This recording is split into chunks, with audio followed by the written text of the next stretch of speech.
दोस्तों, हमने बचपन में डोरेमोन के हजारों एपिसोड्स देखे, पर क्या कभी सोचा है कि इस दोस्ती का दी एंड क्या था? आज मैं आपको वो कहानी सुनाने वाला हूँ जो शायद आपके बचपन के सबसे प्यारे कार्टून को हमेशा के लिए बदल देगी। क्या डोरेमोन सच में एक सपना था या फिर नोबिता ने कुछ ऐसा किया जो किसी ने सोचा भी नहीं था? तो चेयर की पेटी बांध लीजिए, क्योंकि आज फिल्म हिस्ट्री पर पर्दा उठने वाला है। Number 1, the comedy shock, Doraemon's dad. तो कहानी शुरू होती है एक आम दिन से। नोबिता हमेशा की तरह स्कूल से 0 लेकर भागता हुआ आया। पीछे से जियान और सुनियो उसकी कुटाई करने के लिए तैयार थे। नोबिता चिल्लाया, डोरेमोन जल्दी से बिग लाइट निकालो, मुझे जियान को कुचलना है।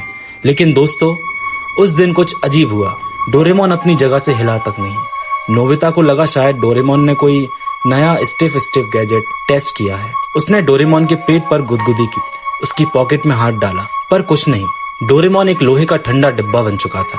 उसका रिचार्ज, उसका सिस्टम, उसकी बैटरी सब डेड। Number 2, the suspense.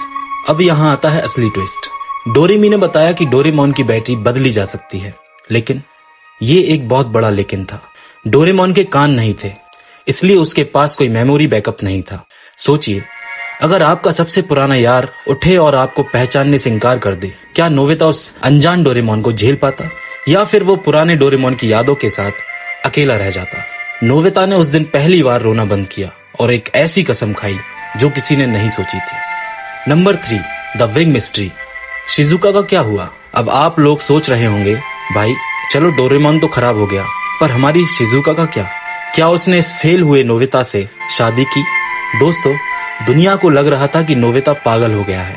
वो दिन रात एक कमरे में बंद रहता, पुराने रोबोट्स के पार्ट्स जोड़ता। सुनियो और जियान तक ने कह दिया था, नोबिता मूव ऑन कर ले, शिजुका की शादी डेकिसुगी से हो जाएगी। पर क्या शिजुका ने नोबिता का साथ छोड़ा? दोस्तों, मैं आपको बता दूं कि शिजुका ने वही किया जो एक सच्चा दोस्त करता है। उसने डेकिसुगी के परफेक्शन को लात मारी और नोबिता के उस पगलेपन को चुना। उनकी शादी हुई, पर शादी के मंडप में भी नोबिता के दिमाग में सिर्फ डोरेमोन के सर्किट्स चल रहे थे। शिजुका ने उसका हाथ पकड़कर सिर्फ एक बात कही, मैं तुम्हारे और तुम्हारे दोस्त के साथ हूँ। Number 4, the climax, the 25 year long wait. 25 साल बीत गए। नोबिता अब एक लेजी बच्चा नहीं रहा, बल्कि जापान का सबसे बड़ा रोबोटिक साइंटिस्ट बन चुका था। बूढ़ा नोबिता, जिसके बाल सफेद हो चुके थे, अपने पुराने कमरे में गया जहां डोरेमोन 25 साल से धूल खा रहा था। उसने एक आखिरी स्विच दबाया। क्या वो काम करेगा? क्या डोरेमोन दोबारा बोल पाएगा? पूरी लैब में एक सन्नाटा छा गया। शिजुका पीछे खड़ी रो रही थी। तभी डोरेमोन की आंखों में रोशनी आई। उसने धीरे से अपना सर घुमाया और वही पुरानी आवाज में बोला, नोबिता तुमने अपना होमवर्क खत्म किया या मैं टीचर को कॉल करूं? नोबिता बच्चों की तरह रोने लगा। उसने 25 साल सिर्फ उन 5 शब्दों के लिए इंतजार किया था।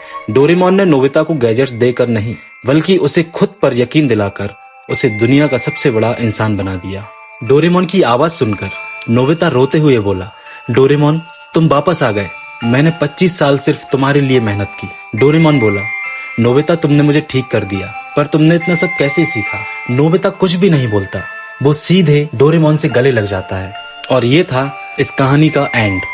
लेकिन दोस्तों, यहाँ एक ऐसा राज है जो आपकी आंखें खोल देगा। शायद आपको लगता होगा कि डोरेमोन को 22वीं सेंचुरी के किसी फैक्ट्री ने बनाया था। नहीं, जब बूढ़े नोबिता ने डोरेमोन के सारे सर्किट्स को वापस जोड़ा, तो उसे समझ आया कि डोरेमोन की डिजाइन और टेक्नोलॉजी बिल्कुल वैसी ही थी जैसे नोबिता खुद डेवलप कर रहा था। सच तो ये है कि नोबिता ही वो इंसान है जिसने असल में डोरेमोन को बनाया था। नोबिता ने जब डोरेमोन को पूरी तरह ठीक कर लिया, तो उसने रियलाइज किया अगर वो डोरेमोन को अपने बचपन में नहीं बेचता, तो वो कभी इतना बड़ा साइंटिस्ट नहीं बन पाता। वो वही पुराना डरपोक और लेजी नोबिता रह जाता। इसलिए बूढ़े नोबिता ने एक टाइम मशीन बनाई और अपने बनाए हुए इस डोरेमोन को पीछे पास्ट में भेज दिया, अपने खुद के छोटे वर्जन के पास, ताकि डोरेमोन उसकी मदद करे, उसे रास्ता दिखाए और उसे इस लायक बनाए कि एक दिन वो खुद अपने दोस्त डोरेमोन का क्रिएटर बन सके। इस कहानी के बाद मैं बस यही कहना चाहूंगा, जहाँ नोबिता डोरेमोन को बनाता है और डोरेमोन नोबिता को बनाता है, दोस्ती का ऐसा सर्कल जो कभी खत्म नहीं होता। तो दोस्तों, कैसी लगी आपको डोरेमोन की ये बात की कहानी? क्या आपने कभी सोचा था कि नोबिता ही अपने दोस्त का भगवान निकलेगा? अगर दिमाग घूम गया हो तो वीडियो को लाइक जरूर करना और कमेंट में लिखना डोरेमोन फॉरएवर। तब तक के लिए मैं हूं आपका होस्ट और दोस्त शुभम। और आप देख रहे हैं फिल्मिस्ट्री। अलविदा।